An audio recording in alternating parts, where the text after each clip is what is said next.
Greetings and salutations. Ben here. Welcome to the Sunday Night Hang live here on Sunday nights because it's easier than changing the title. On the YouTubes, if you're new, please subscribe. Returning, welcome back. Tonight I have, speaking of welcoming back, my good friend RJ Ronquillo, the jazz shredder gypsy flamenco-ness. Not flamenco, not yet. Not yet. I'm at the couch. Loving the couch, loving the couch. Yeah, we've got a good crowd in here already. Let's give a shout out to, or shout outs, plural, because they're nice enough to say hi to us. LRM Guitars, Mr. Anderson 59, fellow Tennessean Ryan Hall, Absolute Mayhem, our good friend Aaron from Albus Band, who's just about ready to release the latest EP. Music video in the works even. Ooh. Nice. Christopher's here. My knees hurt. Zach. David Belcher, good to see you, my friend. Dan of New Jersey, Joe Hervey 84, Gretch Zeppelin, Lawrence Cash, BC Rich 581, Gretch Zeppelin again because he's popular, John Duchesne, iRock Zed Blues, Terry's 3Gs, Ferd Burfel, Symmetry, Michael Kraus. Who else we got in here? Billy Baloney, Hobo Roadie, Scott Brockway. Get the pre-gamers. Octopus Ears. They're in early, just like on your channel. Jack Collins, Bardtan Lemaire, Herba Fireside Studio. Nice. JP Page 2. Yeah, they're in here half an hour ago. Dylan Washburn half an hour ago. Josh half an hour ago. Frank, Paul McNary, Eric Warrington, Bent Tom. There he is. In here. Nice. Back down to the bottom. Some guy named RJ Ronquillo. Not sure who that is. Someone's on my account. Like a taste and tone, Just saying. How you digging the Tyler? First question out of the box. Man, I just used it on a session today. Beautiful. So it's awesome. With the mid boost engaged for like a solo on distortion. How can you not, right? I remember when you the first video with that, you're like, this is the sound. Click. And I was like, yep, it's just that little shift. But that was on clean. Like I was touting how great it was for the clean tone with the chorus, but I actually used it on distortion on the humbucker, and it does this thing where it thickens it up, so it's less bitey, but there's like a little more sustain. It's weird.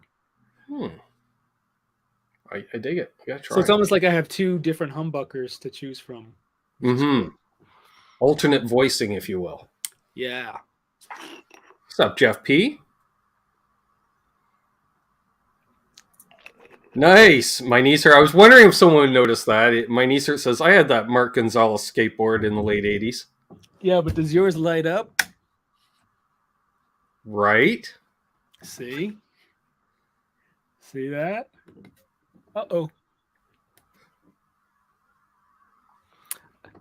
We're good. I hope I didn't lose you. Nope, we're good. Okay. I shut off the wrong button, and I think I turned off my internet temporarily, so we'll see if I cut out. What's up, Paul? Good to see you. Fruitcake Tony in here. Awesome. Nice. So any questions you guys have, ask away. Definitely. Christopher says, always enjoys your Saturday morning shows. Thank you. So do I. It's great. That was yesterday already. Wow. Right? It's been a busy weekend for, yeah. Yeah, after my live stream, I ended up filming that Art SGE video, which I'm going to put out tomorrow morning. Right. So I just worked nonstop editing it last night too. Yes, that'll be premiering at 9 a.m. Central, 8 a.m. Central. Eastern and Central. Jesus. 9 a.m. your time. Eastern. Yeah. Eastern. I saw the. I think I set my reminder. So I went. I did not use the art on the session today. I just used plugins because that's the type of song it was. Just using. Well, yeah. Aaron was asking, what else did you use on the session? The Overloud THU plugin. That's the one to get. I'm down for that. I don't know, I'm still working on the stereo board because I'm trying to do basically a rack fridge, but on a pedal board. That's I finished. Did I tell you I finished mine, which I haven't done the video for, but it's it sounds pretty cool. I haven't dialed it in perfectly yet, but Getting there. That's hence my question last week. I think was I need a stereo in and stereo out chorus because I'm just working backwards across the board. And you had mentioned the Waza Dimension, and I'm like, that's well, yeah. If you in look at the racks from the 80s, they use kind of two. Sometimes they would use a couple different choruses depending on the thing. So you've got like the tri-stereo chorus, you've got the Dimension sometimes. The micro pitch, sometimes I consider it a chorus just because it has that effect, even though it's not technically a chorus per se. It's a detuned effect, but right. The difference between detune and the chorus. Yeah. What's up, Dustin? So there's good info. Trying to learn as much as I can about a stereo rig. Well, yeah. Because as soon as you own a second amplifier, you're like, I think I need to go stereo. Yeah. I mean, I go stereo when I'm recording as much as I can, just because it's fun and it's easier when you're using plugins in your computer and it's easier that way. But if you want to use it live or in your practice room or something, then you need more gear to do all that. Oh, here's the one. BC Rich is asking, have you ever tried a trans trem?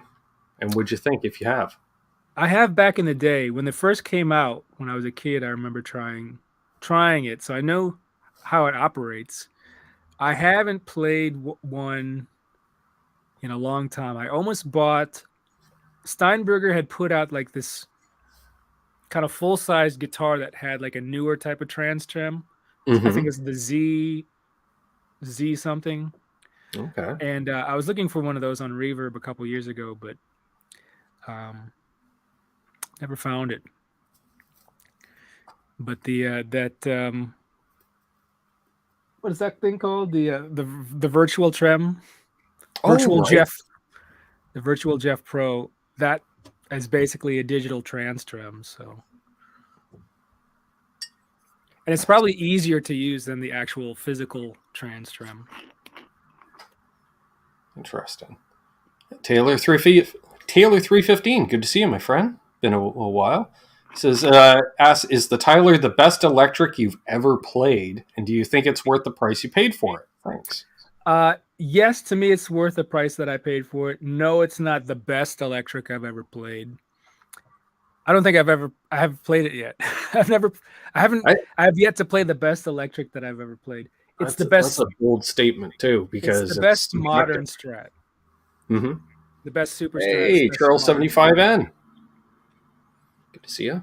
Speaking of Charles 75N, just about got it finished. Brought it out in the studio to show off to RJ tonight because he's been talking about super Strats lately. Let's see it. So we've been working on a Kramer Beretta Special because Steve from Boston got into them. Yeah. But ooh, wow. Fabric wrap. Did you do that? All the way around. So that's fabric with lacquer on it or something? Yep. Who did that? Charles 75N in the chat. Man. Is that your specialty? So he decided to start it as a hobby, and then it's kind of exploded now. He's been doing several members of the YouTube community, and how does that? I'm trying to think how you keep it tight and how it fastens all. Glues the fabric on somehow, and then shoot some kind of clear base to seal it, and then it goes up to like a 10,000 grit on it for buffing it out, and it's covered in fingerprints at the moment. But yeah, that's pretty cool. Originally, all the black was blue, and it was more of a yellow than an orange. But I love how it turned out and darkened, and yeah, that's totally original. That's cool. Mm-hmm. I just want to put that in your head, That's like cloth fabric, right? That's not like wallpaper or anything. That's cool. Cloth fabric, yeah. He goes down to the what is it, the Fabric Shack, or I don't know, Fabric Depot. I forget what he said, but yeah. That's Shout out Charles.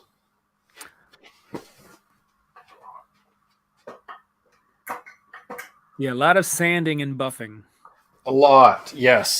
He had started out originally he did a Paisley Les Paul Jr. with a Filtertron in it. Cool. Yeah. I'm trying to think of what would be a cool fabric. Like if you get an old Star Wars sheets from the 80s. Sure. Very well done. What's up, the feel button? Good to see you. Guitar Man 45 says, yeah, I'm supposed to send Charles 2 of my bodies. Guitar bodies. Yes. Yeah. I've been watching the Jeffrey Dahmer.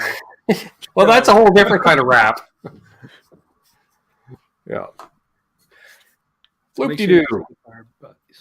Slayer pajamas. See? Or your favorite tour shirt. Right? It is, yeah. There you go.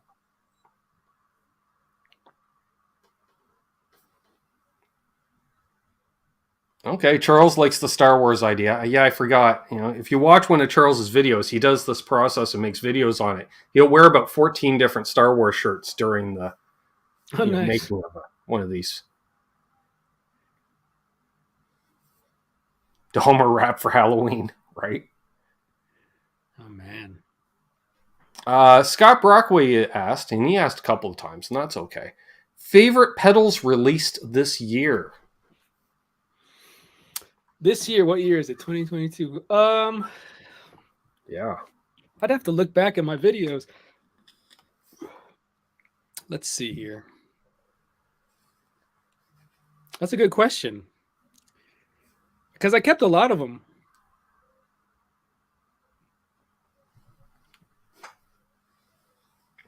Octopus Ear says, I watch RJ's Ember's video all the time just because. Nice. Thank you. I did not watch the video when you released it because I got one at about the same time. So I was like, I'm good. Because I'm like, I don't need RJ's opinion on this one. But then it came up in my feed. It was funny because one of those deals, it's on the board, and then it comes off the board. Mm-hmm. And then your video came up feed. I'm like, well, let's give it a view, support RJ, blah, blah, blah. And listening to your playing, I'm like, damn it, going back on the board. So I guess you resold a pedal in a way in that respect. There you go. Let's see here. What's up, Mad Raj? Anything from Sabatius? Yeah. True, David Belcher. I demoed something called the Vintage Tone Bifurcator, which I ended up buying because I liked it.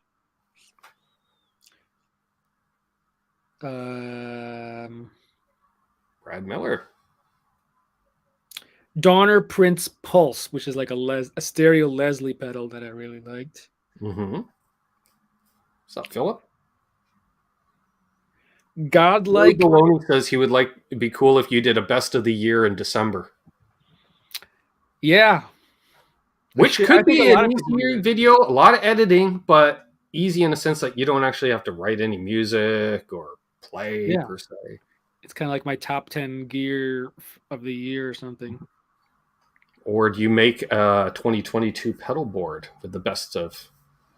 This is my pick for the best overdrive, the best boost, the best chorus, best delay.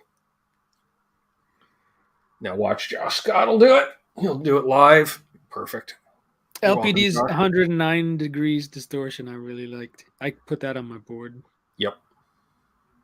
I was so happy when Lawrence finally released that because I remember showing you the prototype of that on one of our shows. I'm like, you need this. And you're like, what's that? I'm like, oh, I thought you were getting one of these. And Lawrence went, nope, I did that well in advance for you, bud. Let's see what else. I mean, a lot of the LPD pedals I demoed, I ended up putting on my board at some point. The 55, I really liked. That's kind of style. The Beatronics Zombie, that was a popular pedal.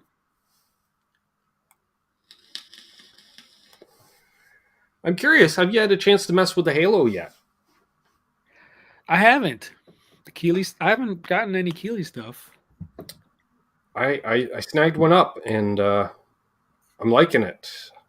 I was gonna buy one for my rack board, but I ended up getting the Strymon Dig, Okay. which was, I thought it was more closer to the vibe of an 80s rack because it was designed as like the 80s rack delay thing specifically. So I'm like, okay. Tom had just asked the same question about the Halo. Goes, damn it, Ben, you beat me. Did I get the Halo? No. But I want to say that the Halo and the Dig are very similar in what they do. Right. I think just maybe the delay characteristics are a little bit different, and the Halo is much smaller. Mm-hmm. Hey, Michael B. Let's see. Stephen Douglas says the MXR, Poly Blue, and the Halo. Ooh, that sounds like a nice combo. I like that idea. Matt Stewart. Pooh Ninja.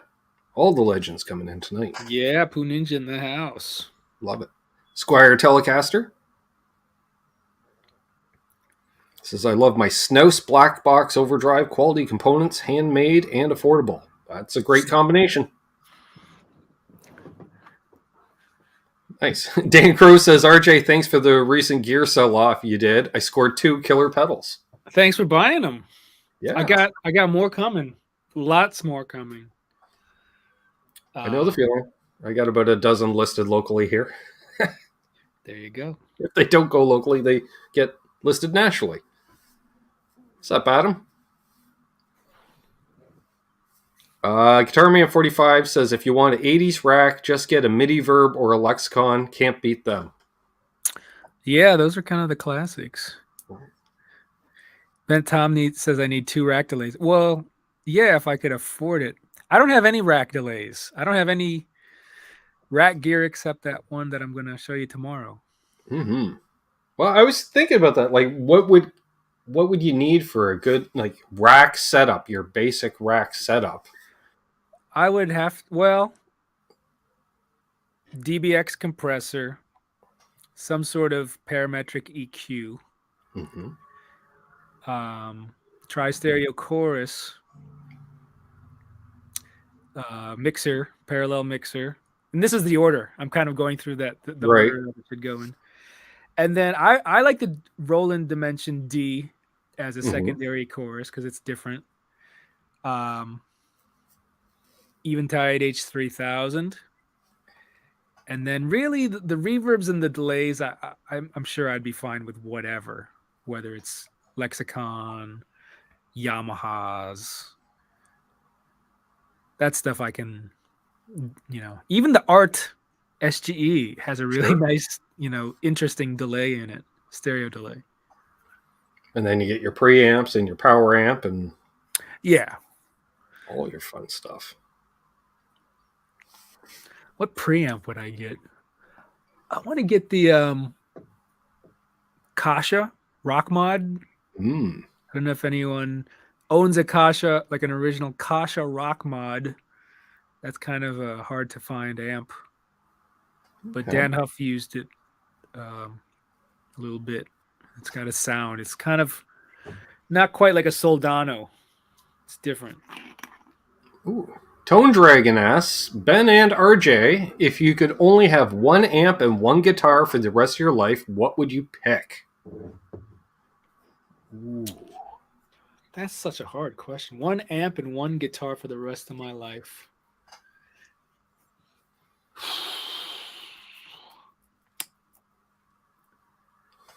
That I own already?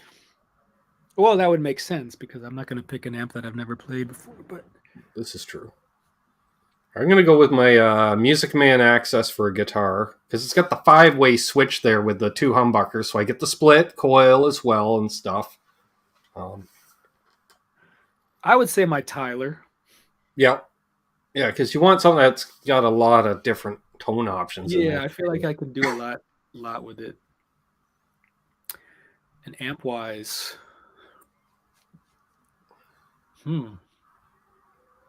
yeah, I don't know. I would have to be a good channel switching amp because I would need some distortion on it. Yeah. It's like, how much gain can I get out of a nice Vibralex? Yeah, let's see. What's up, Lawrence? LPD Pedals in the house. What's the best switching amp out there? Well, like I was thinking, like Guitar Man 45 mentioned a Marshall. I'm like, but does a Marshall have reverb? No. And I kind of like reverb. I kind of want reverb. You know? So what's a good, like, 3-channel amp that has With reverb? Quick, Bent Tom, look it up. Yeah. 3-channel amp. Oh, yeah, I guess Mesa Boogie makes a ton of those, but I'm not a fan. Yeah. I haven't played a Mesa Boogie amp. I mean, I owned Mesa Boogies in the past, but maybe I need to revisit. Unbelievable with a super chat coming in late because we've actually kind of covered both of these. Ben blames you for his want of a stereo chorus. What is your favorite and why? What does it do for your tone and why? Also, what would you do to upgrade a Kramer Beretta Special? Asking for multiple friends. Okay, favorite stereo chorus that I've owned. I mean, really the Boss Dimension C does a thing that I would say sometimes I like it more than a tri-stereo chorus. Like I have the Eventide Tricera chorus. Right. That was Pete Thorne's recommendation to me for the same question, by the way. Yeah. I mean, that's if you want the tri-stereo chorus sound, but that's a different sound than like the Roland sound. And sometimes I like the toned down ease of use of the Boss Dimension. But yeah, and what does it do for the tone? I don't know. It just kind of gives it a little dimension. Space, size. I always say it's like taking your amps and just doing this. It's just pushes them all the way. All right. What would you do to upgrade a Beretta Special? I don't know what comes on the Beretta Special. Well, it retails for $179 American, so the bare minimum. A one pickup? Yep, that's what I showed off there. So. Oh well, I would do what you did. There you go. I would put a JB. Put a Duncan JB in it. I like that. I did not. I went with the Super Distortion because I have a JB in my other Kramer. Yeah. So. And then Jason Lindholm also with the super chat. My Kramer Beretta Special upgraded special is almost done. Pics going up on the Instagram. Excuse me. Floyd Railtail and locking tuners. Nice. Nice. Seems a lot of folks are doing these Beretta Special mod platforms. I dig it. I dig it. Yeah. I would definitely. Okay, so Tom comes in with the Metroplex does the JTM 45 / Plexi / JCM 800 modded Plexi. Is there reverb? But I think no reverb. No can do. Yeah, all these British amp guys, they don't like reverb for some reason. I don't know why. Even if they did like a digital reverb. What's the amp company that has like a onboard, like Fender? Well, that doesn't really count because that was their Tone Master stuff. But that would be cool if they put like what Fender put in their Tone Master, which was kind of just like a digital reverb thing. Sure. With a tube amp. That would be awesome. Oh, Charles with the super chat. Just want to say, love RJ's channel. Thank you, Charles. And he did say, I saw that earlier, he said he likes a lot of the playing videos. I agree. Dr. Z uses digital reverb. Okay. 2 Rock 100-watt reverb. Hughes and Kentner? Or Kentner? Yeah. Is there reverb on the Hughes and Kettner stuff? I didn't know that. Yeah, well, Lawrence is smart, so I'm going to believe him. So.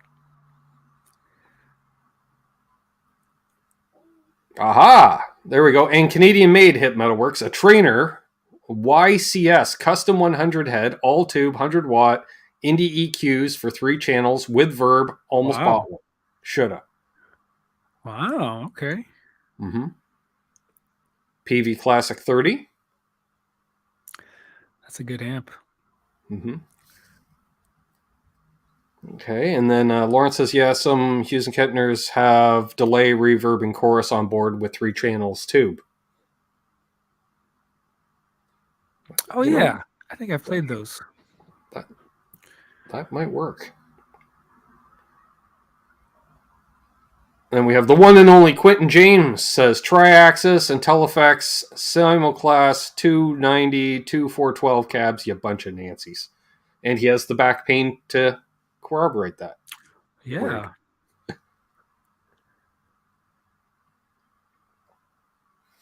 Mark Holt says, I have 2 5-watt amps with no reverb on board to use a Hall of Fame. Nice. And hello to Mark Holt.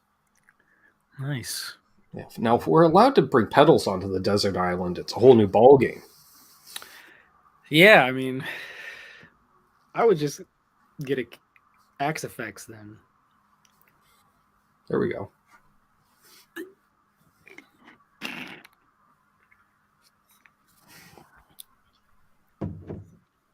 Let's see what we got here. Still, we go with a PVJSX. It has reverb. RJ the Mad One says. I remember that playing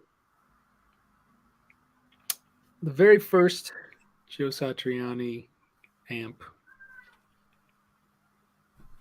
Low Edwin Crane. Remember the Dweezil Zappa PV amp? No. Oh, what's it called? Like the Wiggy or something, or the? Boy, I would have thought of it. Doug Strong made it. Good to see Doug. Let's see What was it here. called? The Wiggy, yeah. Okay. It looked cool. It looked cooler than it sounded.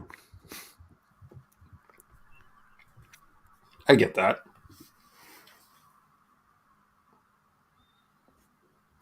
Quentin James says horrible amp. Yeah, it didn't sound good. I didn't. I want to say it was based on like just a basement, like a tweed basement or something. I can't remember.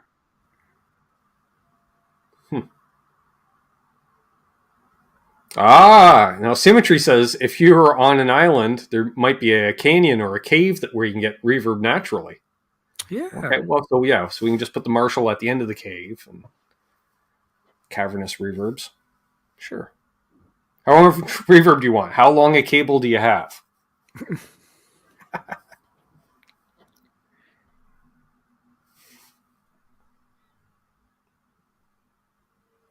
Mr. Anderson 59 says I played a Friedman with a Source Audio collider in the effects loop for reverb. Thanks, RJ, for the great presets. Yeah, man. The collider is really, really cool. I know Mason from Vertex is like that's his wet effects for his wet dry wet setup because it does all of it. Mm-hmm. Very nice.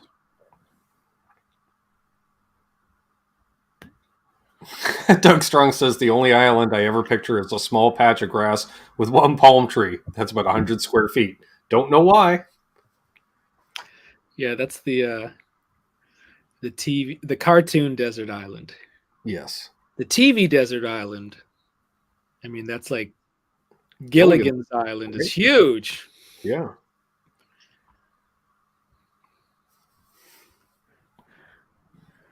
Billy Baloney says every time I saw Zappa, he was using Carvins. Frank did use Carvins for a number of years. Yeah. I remember the ads in the magazines. Be like Frank. I'd like to, but I am not that talented. There was a cool Frank style pedal that I demoed too. I forget what it was called. It started with a T. I'll find it. Mike Jones says, hey dudes, how would you power your amps on a desert island? Generator. Oh, there's electricity on the island. Solar pack of some kind. The TWA Triskelion harmonic energizer was the Zappa pedal. That sounds like a Frank Zappa harmonic energizers. Yeah. Yeah. It was really cool.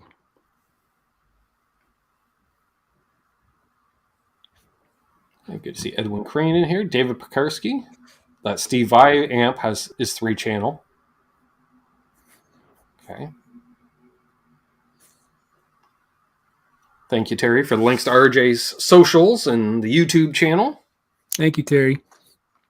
Synergy stuff I haven't really had experience with.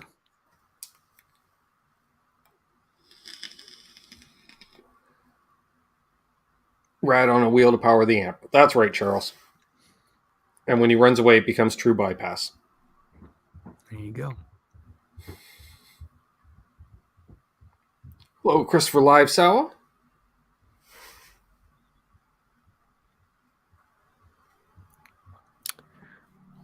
What else do we have going on here?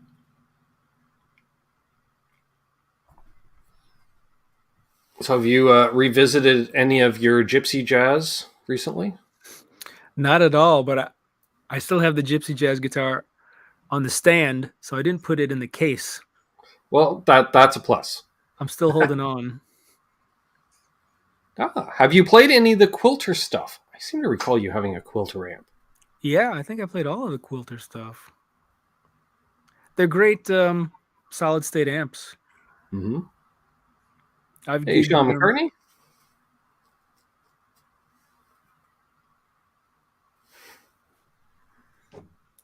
Next vintage guitar purchase. A solid body. I think I was looking. What is that store here in town? There was I think it was a 70s Ibanez Iceman. Ooh. I think. Okay. Feel button says a 335. Everyone's got 335s, man, and I haven't found a good one yet. But everyone, like, that's a very popular guitar here in Nashville that guys are getting and guys are using, like on country sessions and stuff. But I haven't found the perfect one. Philip Ashby says Sean Tubbs was on that pedal show talking about Gypsy Jazz technique. Comment went away. There we go. Said it was a totally different right hand attack and really hard to go back and forth. It's just such a cool style, but yeah, it's hard to learn if you're used to playing just like electric guitar, because the Gypsy Jazz style is like essentially every time you change strings, it has to be a downstroke. Meaning sometimes you have repetitive downstrokes depending on the line, and that kind of is not natural. So you gotta get used to it. Hello to Eric. I think he's saying hello. Eric Salcedo, yeah. I got my Buhai shirt. It's true. It is Filipino Heritage Month. That's right, Tom. What is it? Technically Filipino American History Month. Okay. Charles asks, does RJ have a set practice routine? No. I don't really I haven't really practiced strictly in a while. Neither do I. Sometimes I'll sit down and actually practice something, but most of the time it's noodling and seeing where that goes. Yeah. Dialing if I have time, I'll noodle and work on things, but I don't have a strict routine now. Well, usually, I'm thinking probably every time you plug in, you usually have a target of some kind in mind, whether it's a session, a demo video. Yeah, that's my practice. Gig, perhaps. Speaking of which, do you have anything upcoming playing live? I do have one thing that's public. That's it's not really my gig. I'm just sitting in, Mm-hmm. but it's here in town. There's a tour that just started, or just about to start. It's the celebrating David Bowie tour that they've done Mm-hmm. in the past. And when they come to Nashville, I'm going to sit in on a couple tunes, and that's going Very to be fun. It's going to be with Adrian Ballou and Todd Rundgren. I think Angelo from Fishbone is singing, and a couple other guests. I think they bring up special guests depending on what town they're in. nice. That definitely sounds like fun. That's in Octopussy November. with the super chat. Thank you. Does the Interblock 45 need a cab sim into a PA? Interblock 45. I think that's just the amp, isn't it? I think so. I thought that was just a power amp. No, well, it has onboard cab simul. Well, let's see here. Yeah, you're right. It only has cab sim when you're using it with headphones. You know what? I haven't. This is one piece that I did not demo. I think I demoed a bunch of the other block devices, super blocks, which I believe the Phantom block, the super block, I demoed. And I believe those don't need, those have an onboard speaker sim, I believe.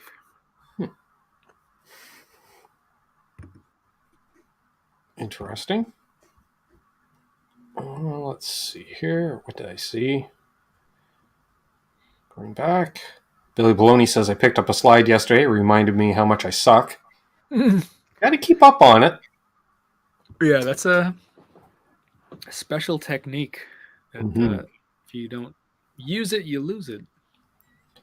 Absolute Mayhem asks, what do you and RJ think of the recent Taylor Hawkins tribute concerts? Any highlights? I only caught a little bit of the LA stuff, and I watched a bunch of the London show.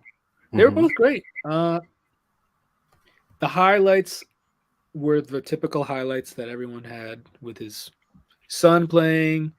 I was actually impressed with Miley Cyrus and Def Leppard. Yep. She's got a great voice. So, and Pat Smear playing the old Ibanez of Phil's. Yeah. I thought it was fun, and I think she nailed those parts. Considering they probably didn't really rehearse anything, right? But I didn't really watch a lot. See that. Philip has a cool question. Has RJ seen a transition/change in what is required in Nashville sessions during his time there? Gear, style, tones? Well, I'm not really a Nashville session player per se. Gear style, not that I know of that the gear hasn't changed totally. There's nothing new coming in, although a lot of modern country music, there are more pop elements, which, depending on who's the producer or the player, they might just use plugins or something. But the bulk of what we know is session stuff. From what I've seen, it's they take the same stuff. I think, the biggest change would have been 20, 25 years ago when they went back to using amps in studios for a while. Well, I remember there was as the music changed, there was like less Telecasters and more Les Pauls being used on session stuff. More Marshalls, less Fender Deluxes, that type of stuff. Less of Brent. I mean, Brent Mason is obviously still working and doing great, but there's the Brent Mason session style, and then there's the, like Bukovac, Derek Wells style of kind of like that classic rock sounding stuff. Exactly. And they both kind of interchange. Like, obviously, Brent can do that stuff, and then they can do a little bit what Brent does, but they have their strengths, I think. That's true. Boner Jams, good to see you, my friend. Co-host of Under the Bless Network on Wednesday nights, as well as they do a Saturday night hang, too. Happy Rocktober, everyone. The new banger of an album dropped the other day from Slipknot hits you in the downstairs Bonanza region like a ton of bricks. Hope everyone has a great week. Hope you do too, Boner Jams. Have to check that out. New Slipknot. I like their last one. Let's put it on my Spotify so I don't forget to listen to it. Ooh. Let's see here. Guitar Man 45 asks, a while back you mentioned Fiddler's Music in Detroit on one of your shows. Yeah. Who did you know there? Being another Detroit. Who asked that? Guitar Man 45. Guitar Man 45. I took lessons with Tim. I want to say his last name was Tim Allen, but it's not the actor, Tim Allen. Tim, and then there was two teachers there when I was there, Tim and Gary, and they both played in the Chisel Brothers, which was kind of like a soul kind of R&B band, like a modern Motown thing. Mm-hmm. And I believe my teacher, Tim, played bass in that band, and Gary, the other guy, was the guitarist. Gary's last name I don't remember. Hello to Jason Schifo, new name in the chat. Welcome. Thoughts on YouTube's place in the music world? I think it's got a huge place if you're trying to promote original music, because it seems like every artist, big or small, puts all their music videos on YouTube. Yeah, I think YouTube, I would say most people discover music on YouTube because it's technically free.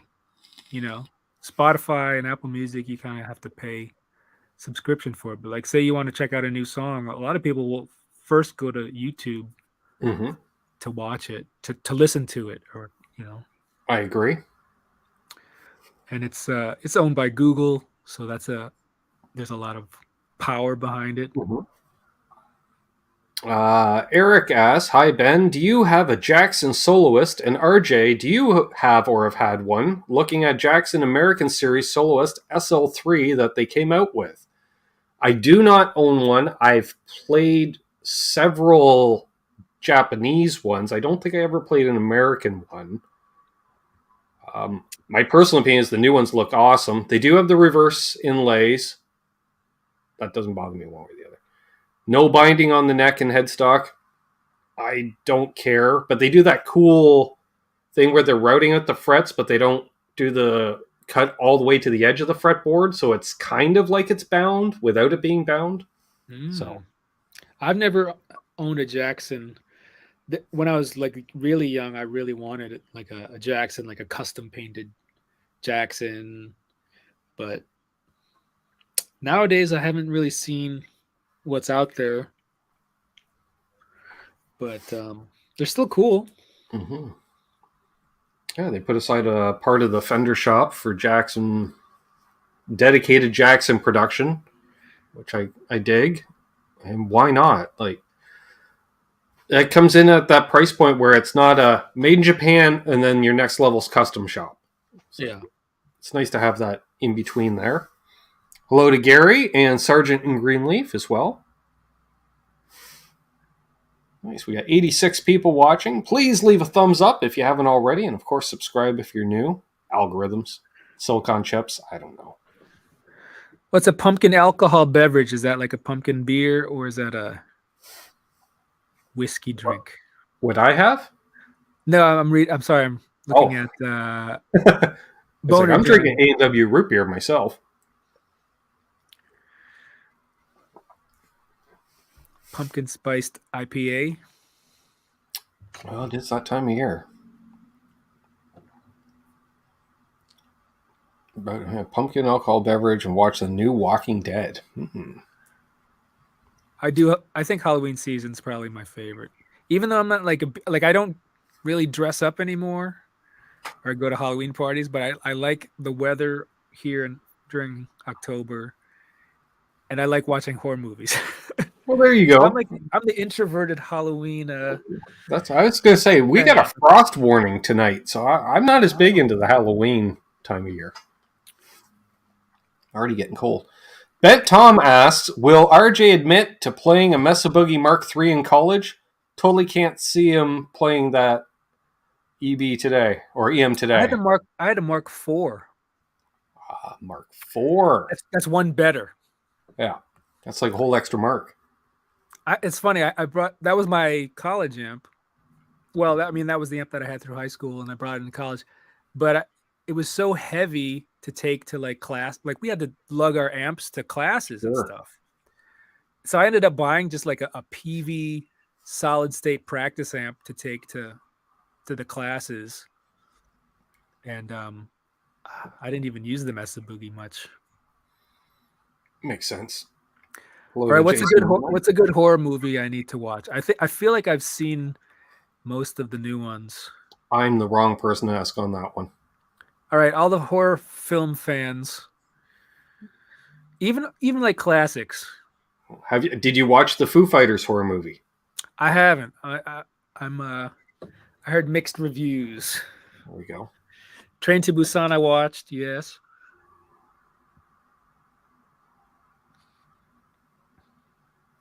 Ooh, The Thing I haven't seen in a while. The original Thing.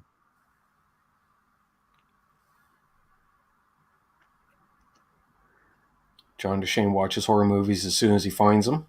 And where do you usually find them? Just laying around? I'm just curious. Devil's Reject, yeah, I've seen.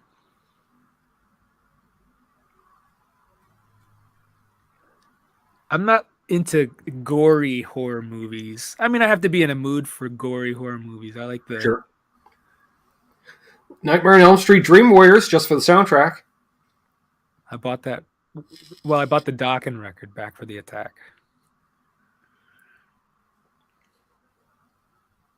Just for that song. And Mr. Scary.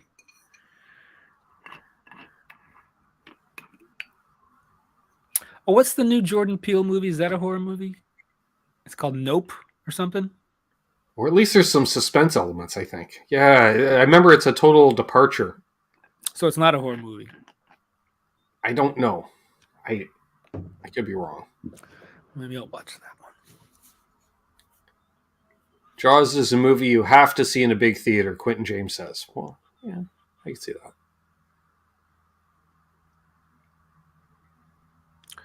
What's my favorite? Pretty much anything by David Cronenberg and Michael Krause. Tawny Katane Witchboard. I remember watching that on VHS from Blockbuster. Alan's Guitar Channel says Nope was an Aliens type movie. And it's Us by Jordan Peele. Ben Tom says. I think I saw that. Yeah, that was a... Nope is the new one. Us, I remember watching. Okay. And then, yeah, Tom mentioned that as well. Okay. Carrie says, being married to my last wife was scary enough without horror flicks. Fair enough. Fair enough. Cujo, a classic. Abbott and Costello meet Frankenstein. Well, you know. Another classic. I do like the Conjuring movies and like the Annabelle movies. There's something about them that I like haunted house movies and supernatural horror movies. I think are probably I tend to go for those more than anything. Because it seems a little more plausible, perhaps, in some ways. Yeah, it's just, you know. Yeah, I get it. Weird enough. Mm-hmm.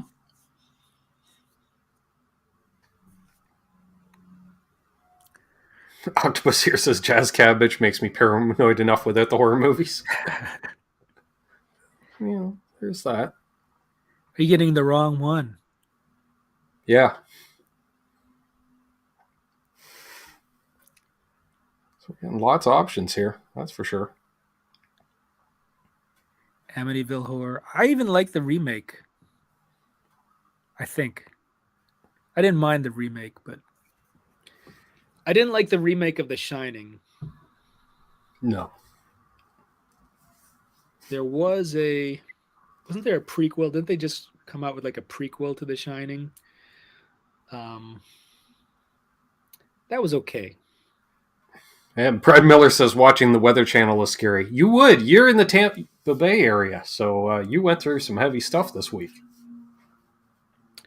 Sharknado, is that a horror movie? Sharknado. Well, that would probably be the last horror movie I saw, if that counts. I saw the first one. Oh, how many are there? 4 or something? Oh, at least. And didn't they bring out like the second through fourth, like boom, boom, boom, boom? Like, it's like, Yeah. wow, there's another one and another one. Well, Ian Zier needed money. I get that.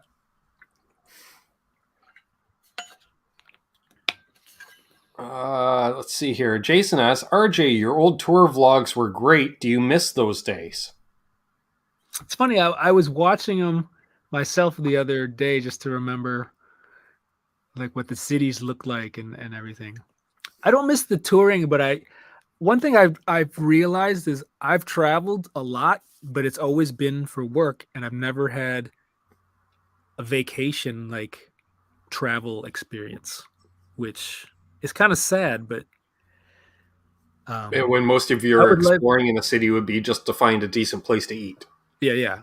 I mean, I would love to go back to the places from those tour stops. Yeah, you hit some different places. It was really cool, like Denmark and stuff like that. Looked amazing. Yeah, and I was only there for a day or two tops, so it's not enough to experience it. Although I really like Copenhagen. That was one of my favorite cities. I remember before we hung out for the first time at the Novo party, I kind of knew you largely based off your tour vlogs. And then it's like we met on the showroom floor briefly. And then he's like, yeah, we'll see you at the party tonight. Okay. And then I see you're like, hey, how's it going? Do you want to eat tacos? And I'm like, of course you want to eat. That's all I ever see in your videos. You were always hungry. I was hungry. And I was down. Those were good tacos. That was Sean Brock was catering that party, wasn't he? Yes. Leprechaun. Ooh, yeah. I never really saw the Leprechaun movies. That's the thing with horror movies. Chances are if you like one, you can find 4 sequels to go along with it.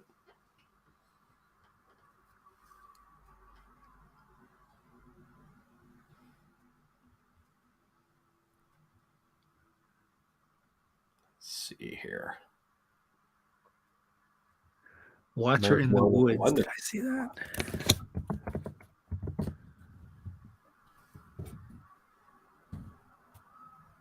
Oh, apparently Charles 75 ends on Guitar Center used looking at Gretches. Okay. Nice.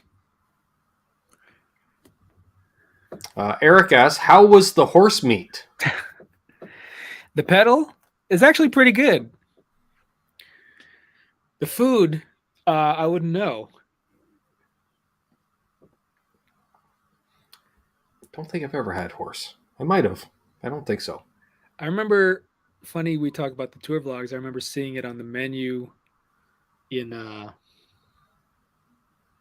Liechtenstein. I think I was like filming something in this like plaza with all these restaurants. And I remember going through the menu and it said something like something au cheval, like steak au cheval or something. I'm like, ooh, I know what that means. I used to go to a few restaurant trade shows growing up with my mom, and so you try so many different kinds of food in a day. It was insane, and the key was don't tell yourself what you're eating, because all of a sudden you'll realize you've eaten so many different foods you just feel sick. Oh yeah.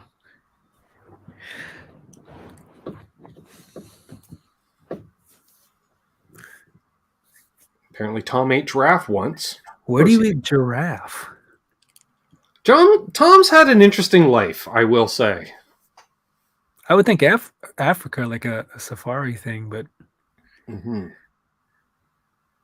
I don't eat meat anymore, so I can't comment on it anymore. Okay, so Charles is getting a G5230T in Cadillac green. That sounds like a Jet series. That's a good color. That's a good finish too. I know he's been lusting for a Cadillac green Gretsch for a year now, maybe. Yeah.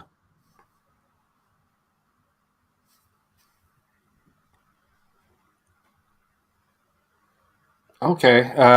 Tom explains he was at a Boy Scout jamboree as a kid, and some South Africans brought giraffe and zebra jerky with them.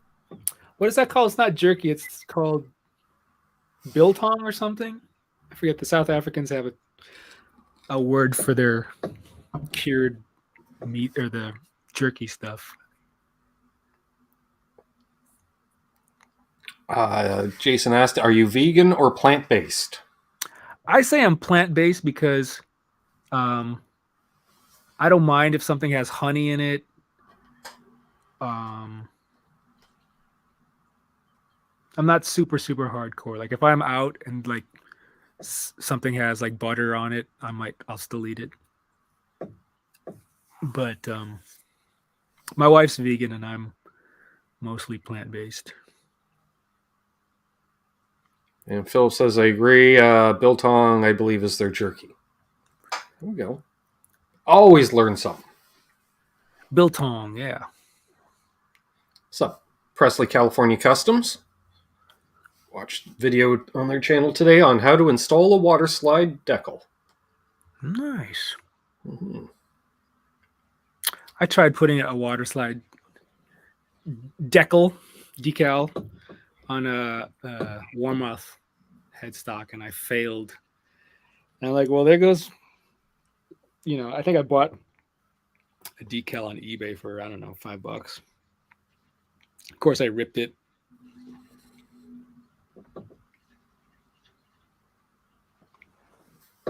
Let's see, Ted. Good to see Ted in here. He says, RJ, have you ever played any of the EVH 5153 series amps? Thoughts?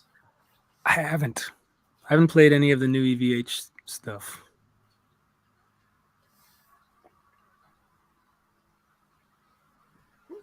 Tom's on the 22/2 intermittent fasting. Yeah, he does one meal a day. He's crazy. What's 22/2? Is that 2-hour window for feeding, basically. So 22 hours of no eating and then 2 hours to eat as much as possible. I do a 16 and 8 myself, but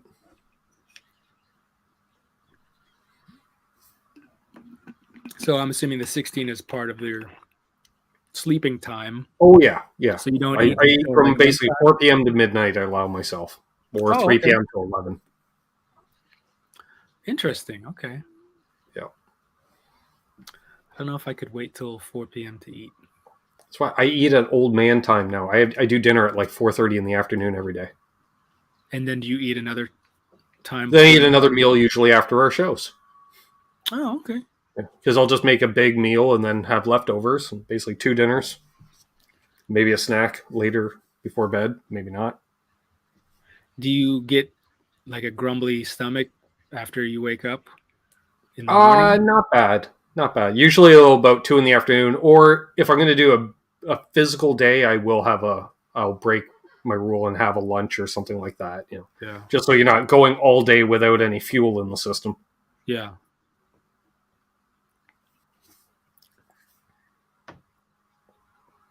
Jason asks, why do you fast that way? Because it's easier than exercising and eating healthier. And just got into habit. So the meals that you eat, it's just whatever you feel like, right? Yeah, pretty much. Specific diet or anything. No, because thankfully I cook for my dad, and being a retired musician, he still likes to eat like a teenager, and he figures, I'm 75. I don't care. I was like, okay. Yeah. So like tonight was cheeseburgers because he felt like cheeseburgers. So I'm like, down with that. The Haunting of Hill House. Yeah, I did enjoy that. I think there was an offshoot series as well that I liked too. Tom says your brain becomes so clear when your stomach is empty. Well, maybe your brain, Tom, not mine. I'm assuming Ben Tom doesn't drink coffee now either. Right. See, I will still drink coffee. I'll still have liquids throughout the day, but just nothing to actually eat. Bly Manor, that's right. Right. Now, what did I see there? Oh, Charles, the second meal is a result of lifestyle choices. Well, that too, Charles, that too. Hello to Dustin. I don't think I said hello to Dustin earlier. And Sound Propeller Patrick. He says, Grumbly Tom, my non-existent grunge band's name.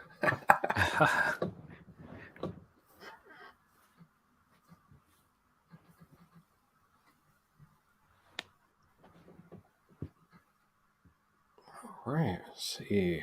That's what the treadmill's for. Guitar Man 45. I don't have a treadmill. I don't want to have one to hang clothing off of later in life. That's always what happens. Yeah, they just seem to be a drying rack. I still use my Peloton bike. That's just, it's easy for me just to hop on and do whatever, 20 minutes, 30 minutes. I don't go for long, but I like it better than a treadmill or walk. I should probably walk outside or something. Do something. If I was to get something, it would be a rowing machine. I used to love rowing. They just came out with them. Peloton put out a rowing machine, but obviously it's going to be ridiculously expensive, and then you have their subscription for the classes or something. What's up, T. Ricky? He says, some people drink coffee to wake up. I wake up to drink coffee. Well, yeah. Scott Brockway. RJ, what did you think of Josh Scott's video on the ethics of pedal cloning? Any opinions on the subject? I didn't watch it. I haven't seen it yet. It's on my watch later list, and I haven't seen it yet.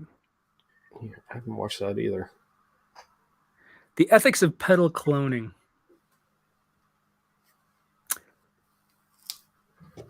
I think it can get overdone, obviously, if a bunch of builders are kind of making the same pedals. So, same circuit, same housing. That being said, I've played certain like tube screamers that I liked more than other tube screamers. So the mods that they do, sure, sometimes are better. Oh, John DeShane, you're old school. He's got a Bowflex. Yeah. Nice.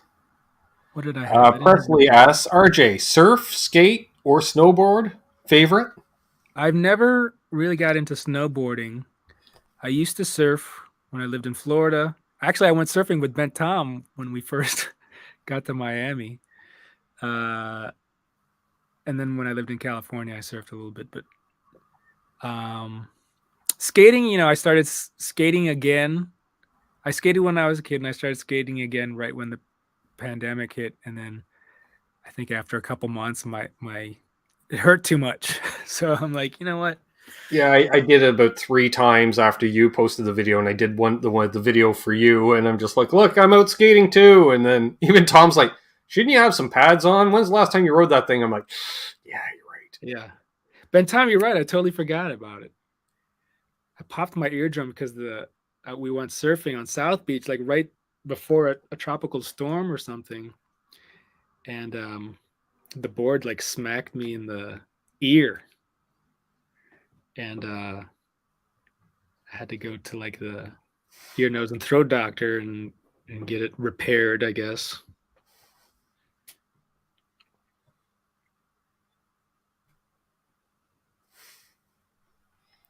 Let's see. Patrick says you'll like the episode on the clones. Nice. Cool. Billy says you talk about pedals that look like the originals. Well, yeah, like Pete Thorne held up a clone he got recently. The housing's even identical. Like it looked like a clone when he held it up, and it comes in its own nylon carrying case. Wow. Wow. Yeah, I mean, if there's obviously if people are building fakes to pass off as originals, that's one thing. Yeah.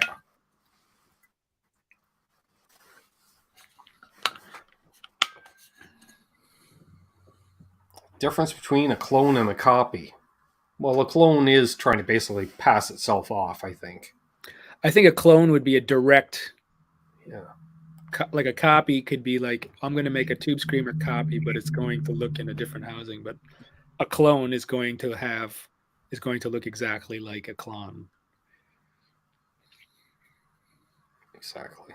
I think. I don't know. Stephen Douglas says Miami isn't great for surfing. Still better than Kansas. Really, there was a couple days. I remember it was really, really nice, and it usually happens right if a hurricane is offshore, where it's not dumping rain, but it's producing swells.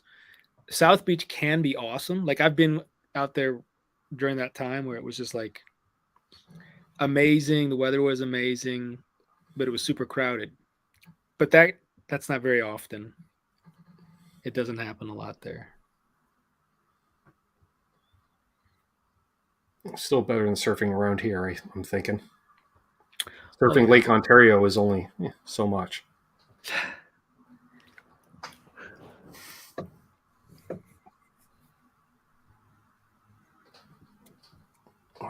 Bent Tom says apparently John Mayer went back to using the Archer Jeff Mod pedal instead of his real Klon because of his flight board. Really? I didn't know he was using the Jeff Mod before. Mm-hmm. Which apparently, I think Tom said he's got an Archer and he's going to do that mod himself to the pedal. Cool. Mm-hmm. Yeah, that's the best Archer to me.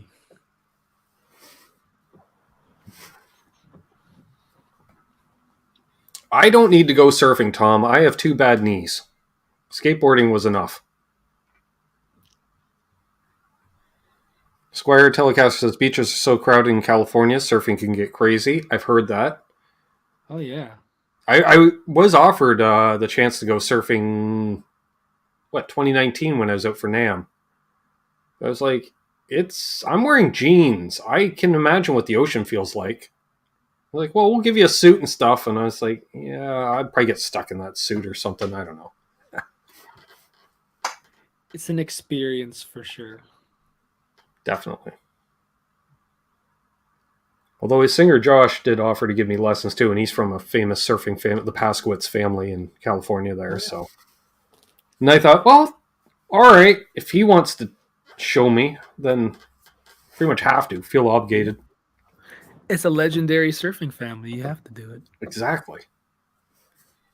And kudos to Josh and our friend JJ on their band Star Zero, continuing on KLOS's some contesty thing, and they're opening for Dramarama, I believe, like this weekend, coming weekend. Oh, cool. I remember Dramarama. Yeah.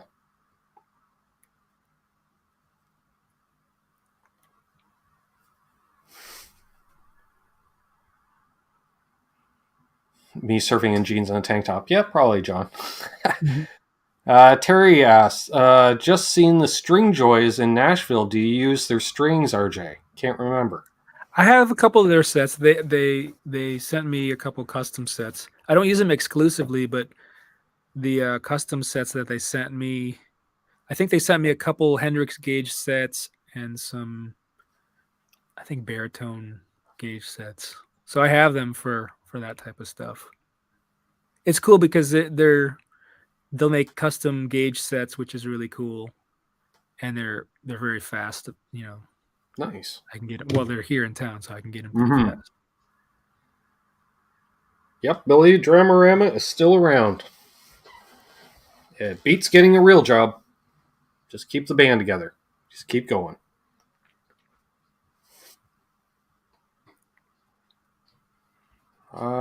Jason has thoughts on the new Pink Floyd Animals remix. I have not heard it. Neither have I. Love the album. I haven't heard the remix.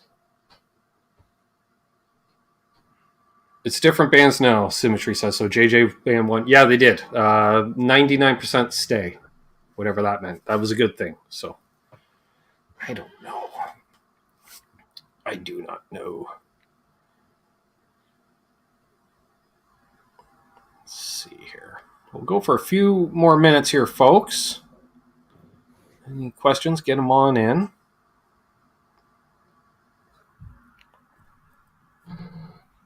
Ben, hardtail or trem? Favorite thoughts? I prefer hardtail myself. It's just most of my playing involves hardtail based. How about you, RJ?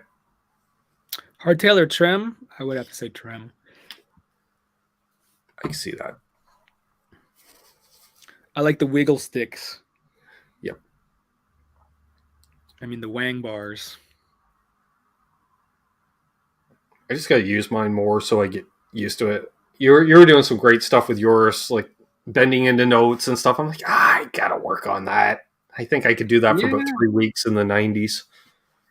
That's like that Jeff Beck, Scott Henderson thing. Mm-hmm.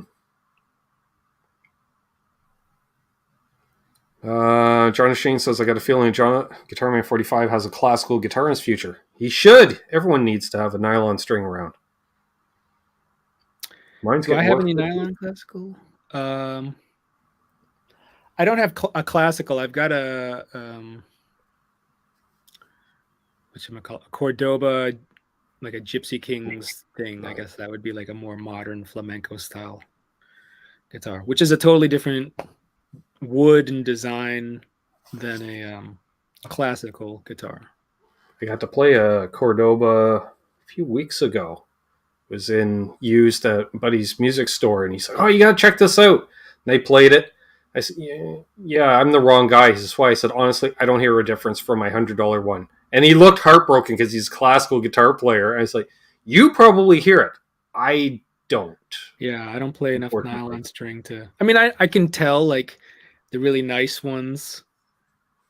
It's like the difference between like a student violin and like a Stradivarius. Like you can tell.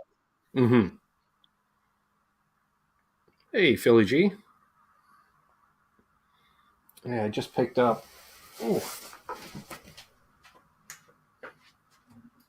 Still needs to get restrung at this point. I haven't done that yet, but for a while I wanted one.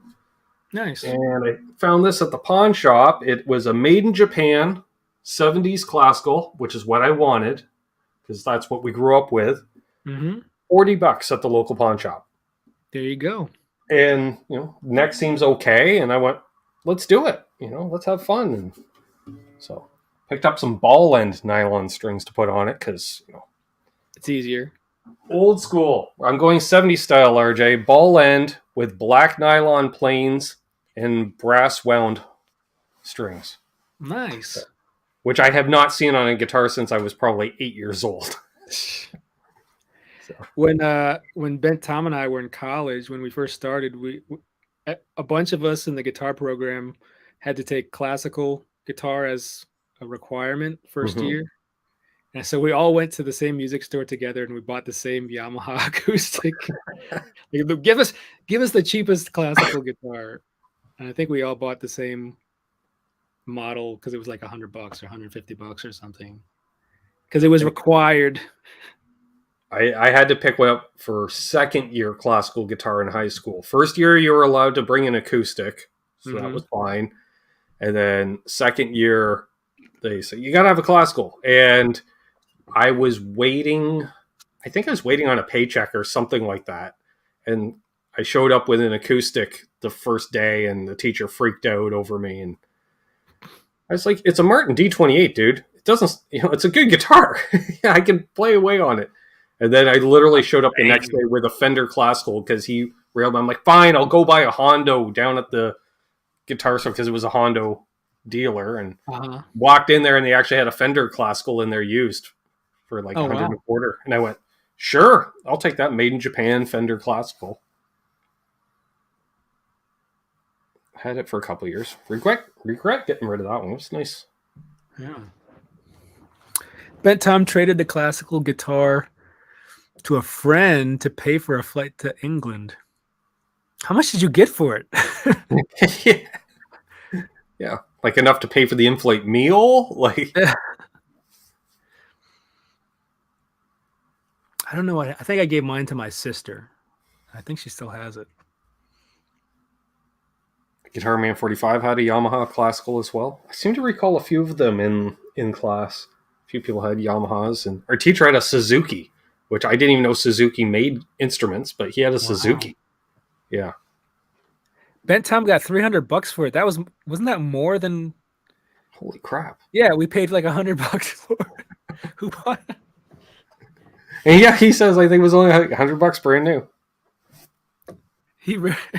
Yeah, you did rip him off, but hey, if I paid for your flight to England. All right, Stephen Douglas, this might be a good one. I like this. I've been pondering this. With all the high-end parts companies now, why don't more players just build parts casters? It's not expensive to have a luthier build and set it up. Resale value, I think, is the biggest reason. Yeah, that's true. It's always interesting to see like people that sell their used Warmoth parts casters, and they want like $2,000 for it, or something. I'm like, really? Yeah, I don't know. I just feel like you're buying someone's used hot rod that they've already modified and this and that. Yeah.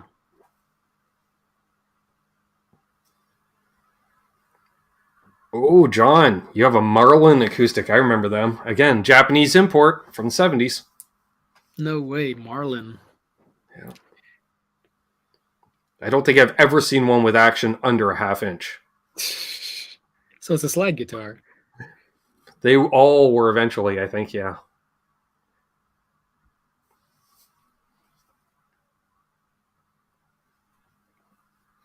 Guitar Man 45 says Yamaha is what Wayne State University wanted us to get for the program. Oh, okay. Yamaha did, was a great business with that because, they made student level or student budget acoustics. Even when I was teaching guitar, I would recommend the Yamaha acoustics to kids. Sure. Yeah, and they made all levels. I remember my godfather, I think he still has his Yamaha acoustic 70s higher end model. I remember because it's got the Tree of Life inlay up the whole fretboard, like Steve Vai's One Gem. And I just remember as a kid, I was just like, that looks awesome. And it was, because he happened to know the Yamaha sales rep back in the day and hooked him up with a deal on it. Oh, that's cool. And the new stuff is better than what we grew up with, so. Oh, for sure.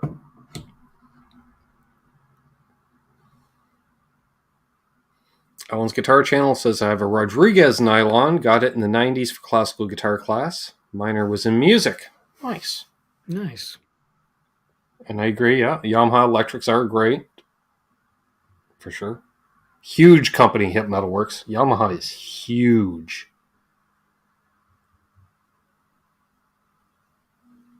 Is there an equivalent, at least in the States, of a Yamaha corporation that's been around? No, because I think antitrust laws avoid that, basically. Yeah, you're right. That was like when I worked for Fujitsu computers for a while. And that company was so huge and no customer relations, basically. So it was one of those that you were lucky to find a phone number. And I would get everything calls on computers, which I dealt with. And then people were like, I have a point of sale system because they did cash registers. So I was like, we don't do those. Light bulbs, don't do those. Fujitsu apparently makes locomotives. The guy called me with a locomotive problem. I'm like, that is way out of my wheelhouse. Sorry. Yeah, heat exchangers. They're big on. I see a lot of heat exchangers on buildings with that logo. But it's the way Japan is. It's not all one company. They just start a new company and have the same name and everything, but they're totally independent, other than being owned by the same parent company. I see. Yeah. Yeah. It was all very confusing. Many fingers and many pies. Exactly. Hip Metalworks.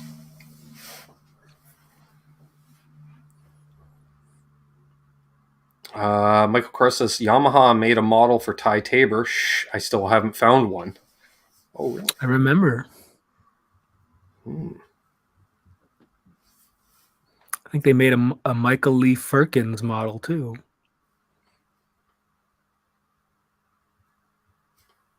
And of course, yes, the Yamaha THR30, Ben Tom. Great practice amp. Sound Propeller Patrick says, I worked for a few years in a small guitar shop in Ann Arbor, and we constantly sold Yamaha acoustics as well as a ton of Art and Lutherie guitars. Oh, yeah. What's the name of that guitar store? Mm-hmm. Trying to remember if I'd been there. Loaded Joe Alba says, joining late. Hope I'm joining the chat properly. Of course you are. Godin in Canada, certainly something. Certainly is a high-quality budget brand that measures up to my Yamaha experiences too. For sure. Which are back to being Canadian-made. Because for a while it was a Canadian company that was, I think, the only company in the world that outsourced their manufacturing to the United States. They did. So I think they had a factory in New Hampshire or Vermont or something like that over the border from Quebec. Rick Emmett was a big Yamaha guy. That's right, Yeah. Guitar Man. Herb David Guitar Studio. Yeah, I remember that place. Nice.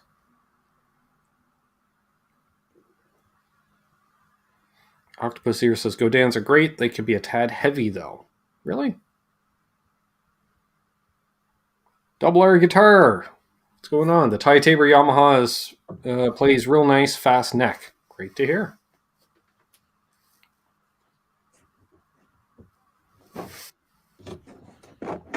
Michael Lee Firkins he's still around. I don't know. That's a good question. Here we go. We'll wrap with this question tonight from John Duchesne. I'm looking to try a higher end reverb pedal. Let's see, higher end reverb pedal. Thoughts and suggestions. I really love my Keeley Hydra because it has a lot of varieties. You can do a plate reverb, spring reverb, or hall. I think any of those multi effect reverbs, Strymon, Source Audio, what's another big one? Eventide. Does he? Yeah, I wouldn't say Quaker. Yeah, Josh. They make some nice reverbs. Yeah, I would go. The Source Audio Ventris is pretty cool. GFI makes a really nice reverb. A couple of nice reverbs. Mm-hmm. Okay, Randy Crooks, you're in under the wire, and since you're a good friend, last question of the night. RJ, have you ever played any Eastman acoustics? I have not. I've played some of the Eastman electric guitars. I don't think I've ever tried the acoustics. He picked up one recently. Beautiful guitar. Real nice. Nice. Yeah, they make good stuff. You're thinking of the dispatcher, Octopus here, the Earthquaker delay, or the transporter, or dispatcher. Can't remember. It's one or the other. I had the smaller version. Well, there we are. We should probably wrap things up here because, why not? Yeah. It's been a great show. If you're not already subscribed to RJ's channel, shame. Definitely check it out. He's live every Saturday, as well as a plethora of gear reviews on the channel. Could be pedal, could be a guitar, could be an amp, could be a virtual. Could be a rack tomorrow. 9 Eastern, 8 Central. That's right. I should be awake. It's always nice to be awake for your premieres. Just saying. Yeah. Interact in the chat and all, which is always nice. Awesome. Well, what is the meaning of life? Have fun, Mike Jones. Have fun. Have a good time all the time. Yeah. Remember, life is a drive-through. You only go one way, so you might as well enjoy it. Awesome. And again, if you're new here, please subscribe to my channel. We're trying to hit 5,000 subscribers by the end of the year. Let's do it. YouTube's best kept secret. So he's been RJ. I've been Ben. You've been you, because that's how it works. The Earthquaker Disaster Transport. It's both words. Well, there we are, Octopus Ears. I had it right, kind of. As always, hold those doors open. Let Doug's wife in ahead of you in traffic. Do good things, and good things will happen to you because, she's real. She is real. Be good, happy tone chasing, and of course, don't litter. Just don't. Don't. And eat tacos. Yeah. Vegan tacos. Good ones.